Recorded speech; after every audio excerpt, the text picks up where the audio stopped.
Hi all. So I had to replace a Corsa C brake light switch, very old one. It's 2000 to 2001 model, and it's not a twist and turn, and it's not quite as easy as you might think, unfortunately. You'll see plenty of videos on how to take the bottom of the dashboard out, so I'm not going to go through that. And when you get to the switch and you want to remove the switch, I just wiggled mine left and right, and it pulled out in the end. Technically, you'd have to get this red collar, if you could, and push that right up so these tags can withdraw when you're pulling it out.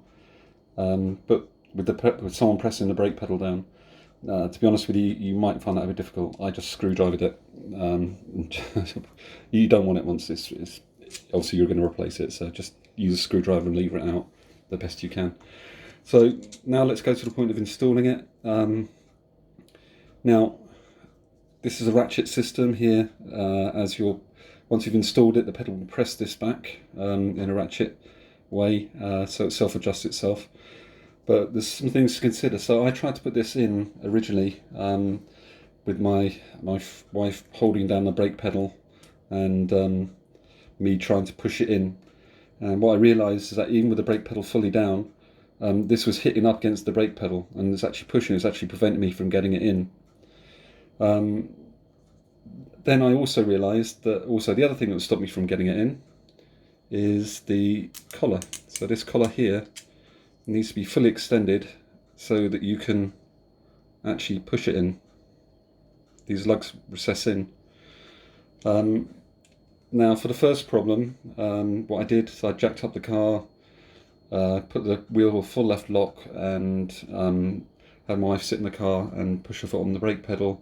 I cracked open the bleed nipple on the front left-hand side wheel, and the brake pedal went up to the floor, and then I closed it off.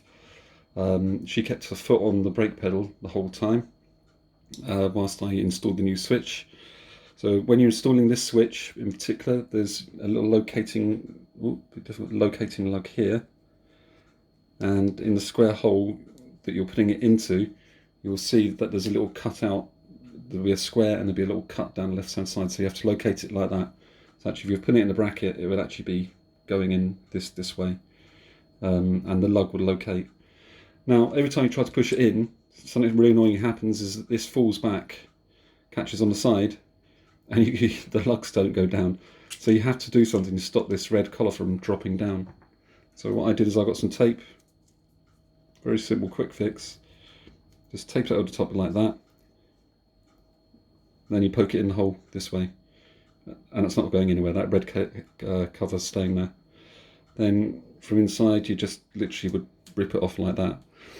Now you're still going to be careful because this red tag is not fully pushed back in, so this switch could be quite easy to pull out again. So what you want to do is slowly ease in, and it's actually going to be quite tight to do because it's going to be forcing these lugs apart, but you need to force that back as far as you can, like that. And yeah, then you connect up your switch and you're done. As I said, if you have any problems and you accidentally adjust it down too much like that, you can actually brute force pull it back out again. So once that's done, then you release the brake pedal, and it will self-ratchet. It will press this down to where it thinks is correct for your brake light, and just get your wife or your friend to pump the pedal a couple of times, just to make sure that the pressure is solid. And just for a sanity check, just check your brake level fluid as well. And that's at the back on the top left hand side of the bulkhead, under the cover, but you can see it from there. Okay, thanks. Hope that helps someone. Cheers.